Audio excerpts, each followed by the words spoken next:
मनसे अध्यक्ष राज ठाकरे आज मुंबई पूर्व उपनगराच्या दौऱ्यावर आहेत. पूर्व उपनगरात 2 शाखांचे उद्घाटन त्यांच्या हस्ते होणार आहे. मनसेचा मित्रपक्ष असलेल्या ठाकरेंच्या शिवसेनेत बंड पुकारल्यानंतर ईशान्य मुंबईचे खासदार संजय दीना पाटील यांनी उद्धव ठाकरे यांची साथ सोडत शिंदे सेनेत प्रवेश केला. या बंडानंतर उद्धव ठाकरे यांनी ईशान्य मुंबईमध्ये दौरा केला होता. अशातच आज राज ठाकरे हे बंडखोर खासदार संजय दीना पाटील यांच्या मतदारसंघात जाणार आहेत.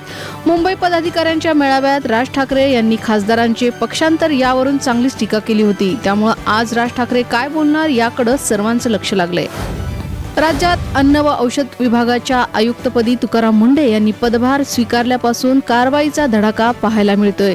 आधी गुटखा तंबाखूजन्य पदार्थांवर कारवाई केल्यानंतर मुंढे यांनी आपला मोर्चा हॉटेल व्यावसायिकांकडे वळवला आहे. 2 दिवसापूर्वी त्यांनी पत्रकार परिषद घेऊन हॉटेल व्यावसायिकांना किचन संदर्भात नियमांची उजळणी करून दिली. तर देवस्थानच्या ठिकाणी असलेल्या पेढा प्रसाद विक्रीच्या दुकानांवरही आता लक्ष केंद्रित केल्याचं दिसून येते.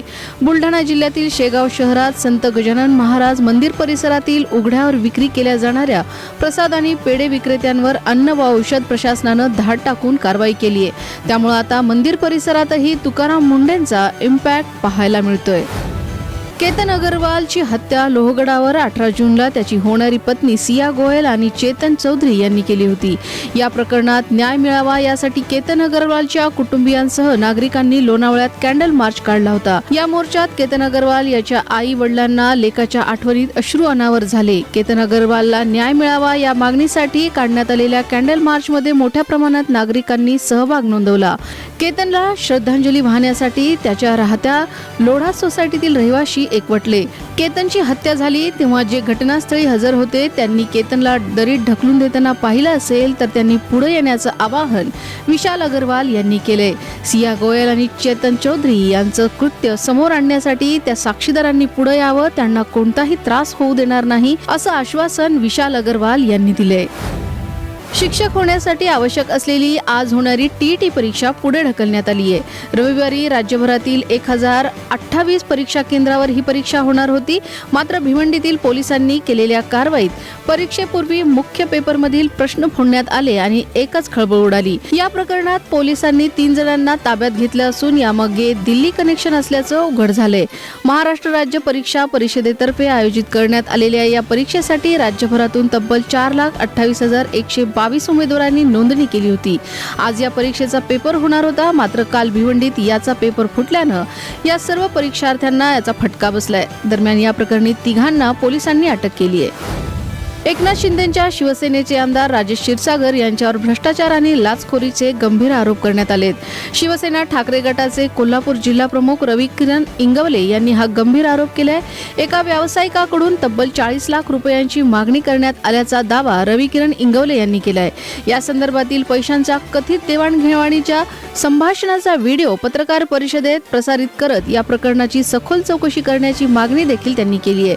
दरम्यान या आरोपांवर आमदार राजेश क्षीरसागर यांनी इंगवले हे ब्लॅकमेलर असल्याची प्रतिक्रिया दिली आहे. तर ठाकरे गटाकडून या प्रकरणात मुख्यमंत्री देवेंद्र फडणवीस यांना पत्र लिहिण्यात आलं असून राजेश क्षीरसागर यांच्या व्हिडिओसाठी SIT नेमून त्यांची चौकशी करावी अशी मागणी देखील केली आहे. मान्सूननं संपूर्ण महाराष्ट्र व्यापलाय, पण मागील 4 दिवसांपासून वाटचाल सध्या काहीशी संथ सुरू आहे. पुढील 3 ते 4 दिवसात मान्सून गुजरात, मध्य प्रदेश, छत्तीसगड, झारखंड, बिहार आणि उत्तर प्रदेशच्या दिशेने वेगानं पुढे सरकण्यासाठी अनुकूल वातावरण तयार झालंय. सध्या मान्सूनची सीमा सुरत, इंदूर आणि मोतीहारी या भागातून जात आहे. दरम्यान आज राज्यातील विविध भागात वादळी वाऱ्यासह पावसाची शक्यता हवामान विभागानं वर्तवली आहे. विदर्भातील चंद्रपूर आणि गडचिरोली जिल्ह्यात आज मुसळधार पावसाचा ऑरेंज अलर्ट जारी करण्यात आला असून या ठिकाणी विजांच्या कडकडाटासह जोरदार पाऊस होऊ शकतो. तर अकोला, अमरावती, भंडारा, बुलढाणा, गोंदिया, नागपूर, वर्धा, वाशिम आणि यवतमाळ या जिल्ह्यांमध्ये वादळी पावसाचा येलो अलर्ट जारी करण्यात आलाय. अयोध्येतील श्रीराम मंदिरातील कथित देणग्यांच्या अपहार प्रकरणी देशभरात मोठी चर्चा सुरू आहे. श्रीराम मंदिरात भाविकांकडून अर्पण केलेल्या 200 किलो चांदीच्या विटा गायब झाल्याचा आरोप सध्या समोर येतोय. त्यामुळे पुन्हा एकदा एकच खळबळ उडाली आहे. या आरोपांवर आणि देणग्यांच्या अपहार प्रकरणावर आता पहिल्यांदाच श्रीराम जन्मभूमी तीर्थक्षेत्र ट्रस्टनं अधिकृत एक निवेदन जारी केलं आणि त्यातून स्पष्टीकरण दिलंय. अयोध्येतील श्रीराम जन्मभूमी तीर्थक्षेत्र ट्रस्टनं भाविकांना नागरिकांनी दान केलेले सर्व दागिने, चांदीच्या विटा आणि इतर वस्तू सुरक्षित आहेत. तसंच समोर आलेल्या घटनांमुळे आम्हाला धक्का बसलाय. आम्ही अत्यंत दुःखी झालोय. मात्र भविष्यात अशी दुर्दैवी परिस्थिती उद्भवू नये म्हणून यासाठी आम्ही आवश्यक ती पावलं उचलण्याचं आश्वासन देत आहोत, असं निवेदनात म्हटलंय. पश्चिम आशियातील युद्धाचे ढग पुन्हा एकदा गडद झाले असून अमेरिका आणि इराणमधील तणाव शिगेला पोहोचलाय. अवघ्या 2 आठवड्यापूर्वी झालेल्या शांतता कराराला केराची टोपली दाखवत इराणनं व्यापारी जहाजांवर पुन्हा ड्रोन हल्ले केले होते. आता या कारवाईला अमेरिकेनं प्रत्युत्तर दिले. अमेरिकन हवाई दलाच्या विमानांनी इराणच्या लष्करी तळांवर आणि किनारपट्टींवरील रडार यंत्रणांवर सलग दुसऱ्या दिवशी भीषण बॉम्ब हल्ला केला. या लष्करी कारवाईनंतर अमेरिकेचे राष्ट्राध्यक्ष डोनाल्ड ट्रम्प यांनी थेट इराणचं अस्तित्व संपवून टाकण्याचा आक्रमक इशारा दिलाय. तर इराणनेही अमेरिकेला चोख प्रत्युत्तर देण्याची भाषा केली आहे. सध्या ICC महिला T20 विश्वचषकाची धूम सुरू आहे. या स्पर्धेला 11 जून पासून सुरुवात झाली असून आज भारतीय महिला संघाचा सामना ऑस्ट्रेलियाशी होणार आहे. भारतानं विश्वचषकाची सुरुवात दमदार केली होती. पहिले 2 सामने जिंकत भारतीय संघानं उपांत्य फेरीसाठी मजबूत दावेदारी निर्माण केली होती. मात्र मागील सामन्यात दक्षिण आफ्रिकेकडून पराभव स्वीकारावा लागला. आता आज लॉर्ड्सच्या ऐतिहासिक मैदानावर भारताची लढत ऑस्ट्रेलियाशी होत असून या सामन्यावर भारतीय संघाचं सेमीफायनलचं भवितव्य अवलंबून आहे. भारताला आज पराभवाचा सामना करावा लागला तर स्पर्धेबाहेर पडण्याचा मोठा धोका आहे. मात्र पराभवानंतरही भारताकडे उपांत्य फेरी गाठण्यासाठी एक तांत्रिक संधी उपलब्ध होणार आहे. ती संधी दक्षिण आफ्रिका आणि बांगलादेशच्या सामन्यावर अवलंबून असणार आहे. बिग बॉस 19चा विजेता गौरव खन्ना आणि त्याची पत्नी आकांक्षा चमोला घटस्फोट घेत आहेत.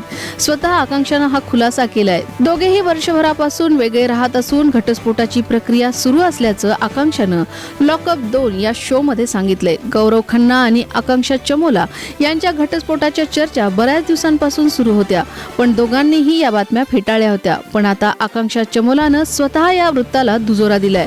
लॉकअप 2 हा रिअलिटी शो नेटफ्लिक्सवर सुरू झाला असून त्याचा पहिला एपिसोड प्रसारित झालाय. यामध्ये सर्व स्पर्धकांची ओळख करून देण्यात आली. या शोच्या स्पर्धकांपैकी आकांक्षा चमोला एक आहे. शोच्या पहिल्याच एपिसोडमध्ये सर्वांना मोठा धक्का बसला, कारण आकांक्षानं सांगितलं की ती आणि तिचा पती म्हणजेच अभिनेता गौरव खन्ना घटस्फोट घेत आहेत. मागच्या वर्षभरापासून ते एकमेकांपासून वेगळे राहत असल्याचंही तिनं सांगितलं. आकांक्षा चमोलानं हा धक्कादायक खुलासा केल्यानंतर त्यांच्या चाहत्यांना मोठा धक्का बसलाय.